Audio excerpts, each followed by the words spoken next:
प्रधानमंत्री मोदी जी का संकल्प नव भारत के निर्माण का यूनियन बजट के सप्तऋषि से उसमें मार्ग प्रदर्शित होता है।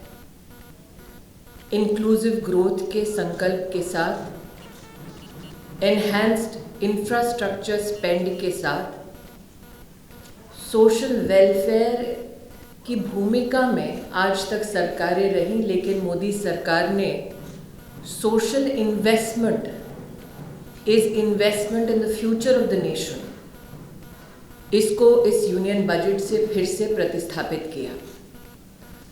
আপনারা সবাই জানেন গত 2 বছর থেকে দেশে 80 crore সিটিজেন্স ফ্রি রেশন পাচ্ছে। এই বছরে 80 crore সিটিজেন্স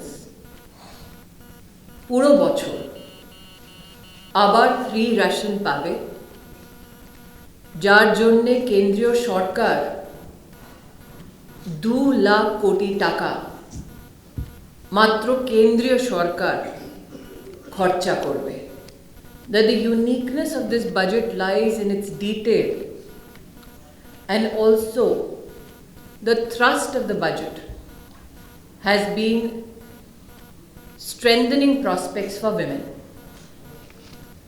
आप सबने सुना होगा कि बजट के अपने भाषण की शुरुआत में श्रीमती निर्मला सीतारमण जी ने सेल्फ हेल्प ग्रुप को सशक्त करने के लिए क्लस्टर बेस्ड एंटरप्राइज की बात की।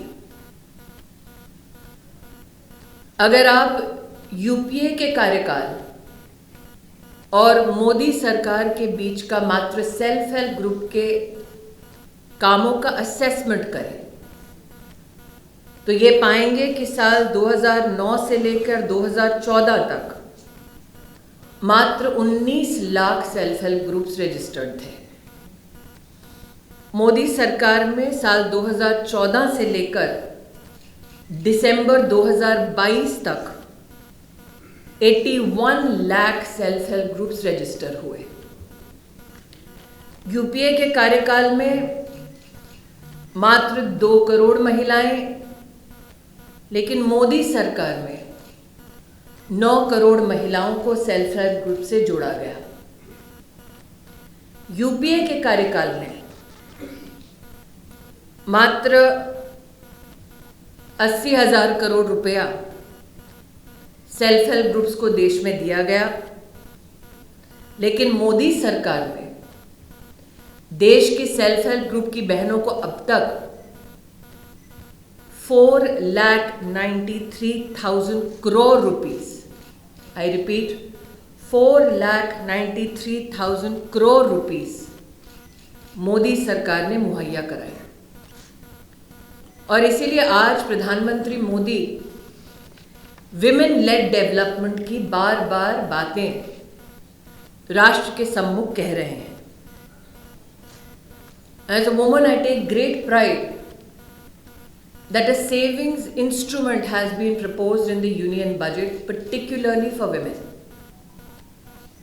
with a capacity to receive interest rates of 7% and above. This savings instrument, particularly for the women of our country, translates Narendra Modi's vision of women-led development, particularly at the fulcrum of all governance. Capital expenditure की बढ़ोतरी कर 10 लाख करोड़ रुपए तक बढ़ाया गया union budget में। इसका सीधा परिणाम न सिर्फ इंफ्रास्ट्रक्चर ग्रोथ पर होगा, न सिर्फ नई जॉब अपॉर्चुनिटीज पर होगा, बल्कि राज्यों को कैसे सुदृढ़ किया जाए, इसका एक परिणाम ये भी होगा। वित्त मंत्री जी ने अनाउंसमेंट किया कि स्टेट्स के लिए जो 50 साल का इंटरेस्ट फ्री लोन दिया गया है, वो प्रदेश की सरकार विशेष इंफ्रास्ट्रक्चर की बिल्डिंग में लगाए, so that we can fuel not only the building of capital assets, but also employment opportunities for our citizens. I would do great injustice to the presence of Shopunda if I do not talk about the small and micro enterprises, particularly that affect the state of Bengal. 6,000 crore rupees मत्स्य संपदा योजना के अंतर्गत मच्छी पालक, मछुआरे और माछ की बिक्री करने वालों के लिए एंटरप्राइज को सुदृढ़ करने का एक नया प्रयास है। हम आशान्वित हैं कि पश्चिम बंगाल में पर्टिकुलरली इस बात से फिशरीज के क्षेत्र से जुड़े लोगों को बहुत बड़ा सहयोग मिलेगा।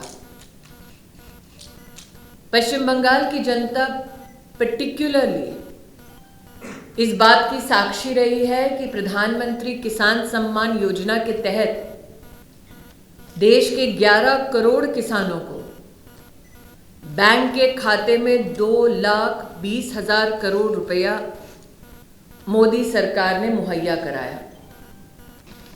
यहाँ पर इस बजट के संदर्भ में जब हम मानवीय दृष्टि से देखते हैं तो भारतीय जनता पार्टी के कार्यकर्ता इस बात का भी विशेष प्रधानमंत्री जी को अभिनंदन देते हैं कि आवास योजना बजटटा 66% बाड़िए এইবার यूनियन बजटटा আমরা প্রেজেন্ট করতে পারলাম।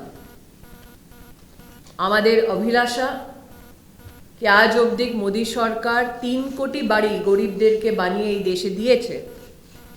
66% budget enhancement for the nation for Pradhan Mantri Awas Yojana is a matter of great pride for the workers of the Bharatiya Janata Party. But this is also a message, hopefully, that the state government can imbibe and work for the welfare of citizens and not for the welfare of their own party members.